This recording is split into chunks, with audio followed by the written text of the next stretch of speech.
పరిశుద్ధ గ్రంథ ధ్యానము. మత్తయి సువార్త 15వ అధ్యాయము.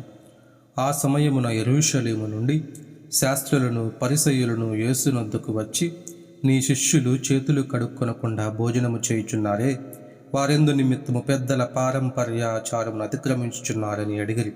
అందుకాయన, మీరును మీ పారంపర్యాచారము నిమిత్తమై దేవుని ఆజ్ఞను ఎందుకు అతిక్రమించుచున్నారు? తల్లిదండ్రులను గణపరచుమనియు తండ్రినైనను తల్లినైనను దూషించువాడు తప్పక మరణము పొందవలననియు దేవుడు సెలవిచ్చెను. మీరైతే ఒకడు తన తండ్రినైనను తల్లినైనను చూచి, నా వలన నీకేది ప్రయోజనమగునో అది దేవార్పితమని చెప్పిన యెడల అతడు తన తండ్రినైనను తల్లినైనను గణపరచనక్కరలేదని చెప్పుచున్నారు.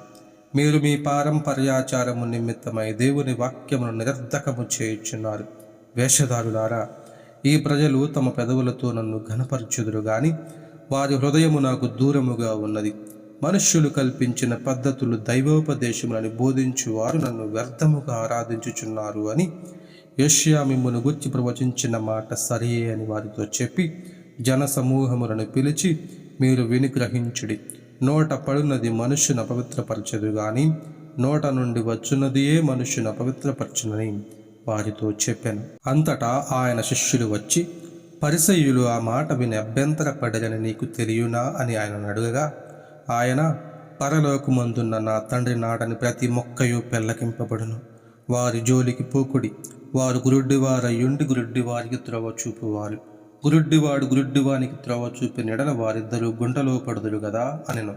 అందుకు పేతురు, ఈ ఉపమాన భావము మాకు తెలుపుమని ఆయన అడుగగా, ఆయన, మీరును ఇంతవరకు అవివేకులై ఉన్నారా?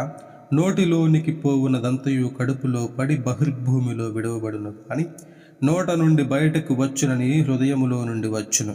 ఇవే మనుష్యుని అపవిత్రపరచునని మీరు గ్రహింపరా? దురాలోచనలు, నరహత్యలు, వ్యభిచారములు, వేశ్యాగమనములు, దొంగతనములు, అబద్ధ సాక్ష్యములు, దేవదూషణలు హృదయములో నుండే వచ్చును. ఇవే మనుష్యుని అపవిత్రపరచును గాని చేతులు కడుక్కొనక భోజనము చేయుట మనుష్యుని అపవిత్రపరచదని చెప్పాను.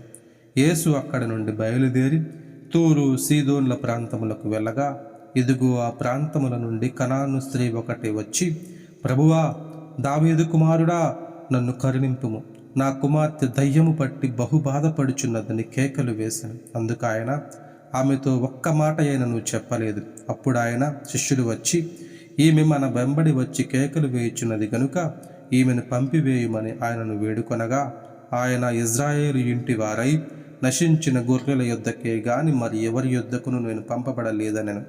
ఆయనను ఆమె వచ్చి ఆయనకు మ్రొక్కి, ప్రభువా, నాకు సహాయము చేయుమని అడిగాను. అందుకు ఆయన, పిల్లల రొట్టె తీసుకుని కుక్క పిల్లలకు వేయుట యుక్తము కాదని చెప్పగా, ఆమె, నిజమే ప్రభువా, కుక్క పిల్లలు కూడా తమ యజమానుల బల్ల మీద నుండి పడు ముక్కలు తినును గదా అని చెప్పాను. అందుకు యేసు, అమ్మా, నీ విశ్వాసము గొప్పది, నీవు కోరినట్టే నీకు అవును కాక అని ఆమెతో చెప్పాను. ఆ గడియలోనే ఆమె కుమార్తె స్వస్థత నొందెను. యేసు అక్కడి నుండి వెళ్ళి గలిలయ సముద్ర తీరమునకు వచ్చి కొండ ఎక్కి అక్కడ కూర్చుండగా, బహుజన సమూహములు ఆయన యొద్దకు కుంటివారు, గురుడ్డివారు, మూగవారు, అంగహీనులు మొదలైన అనేకులను తీసుకొని వచ్చి ఆయన పాదముల యొద్ద పడవేసిరి. ఆయన వారిని స్వస్థపరిచెను. మూగవారు మాటలాడుటయు, అంగహీనులు బాగుపడుటయును, కుంటివారు నడుచుటయును, గురుడ్డివారు చూచుటయును జన సమూహము చూచి ఆశ్చర్యపడి ఇజ్రాయేలు దేవుని మహిమపరిచిరి. అంతట యేసు తన శిష్యులను పిలిచి, ఈ జనులు నేటికి 3 దినముల నుండి నా యొద్దనున్నారు. వారికి తిననేమియూ లేదు గనుక వారి మీద కనికరపడుచున్నాను. వారి మార్గములో మూర్ఛపోవుదురేమో అని వారిని ఉపవాసముతో పంపివేయుటకు నాకు మనస్సు లేదని వారితో చెప్పగా, ఆయన శిష్యులు ఇంత గొప్ప జనసమూహను తృప్తిపరచుటకు కావలసిన రొట్టెలు అరణ్య ప్రదేశంలో మనకు ఎక్కడ నుండి వచ్చునని ఆయనతో అనిరి.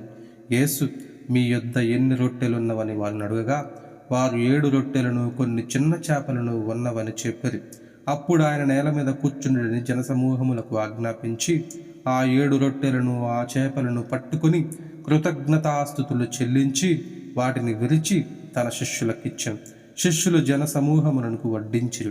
వారందరూ తిని తృప్తి పొందిన మీదట మిగిలిన ముక్కలు 7 గంపల నిండా ఎత్తిరి. స్త్రీలను పిల్లలను గాక తినిన వారు 4,000 మంది పురుషులు. తరువాత ఆయన జన సమూహములను పంపివేసి దోణి ఎక్కి మగదాను ప్రాంతములకు వచ్చెను. దేవుని పరిశుద్ధ వాక్యము దీవించబడునుగాక. ఆమేన్.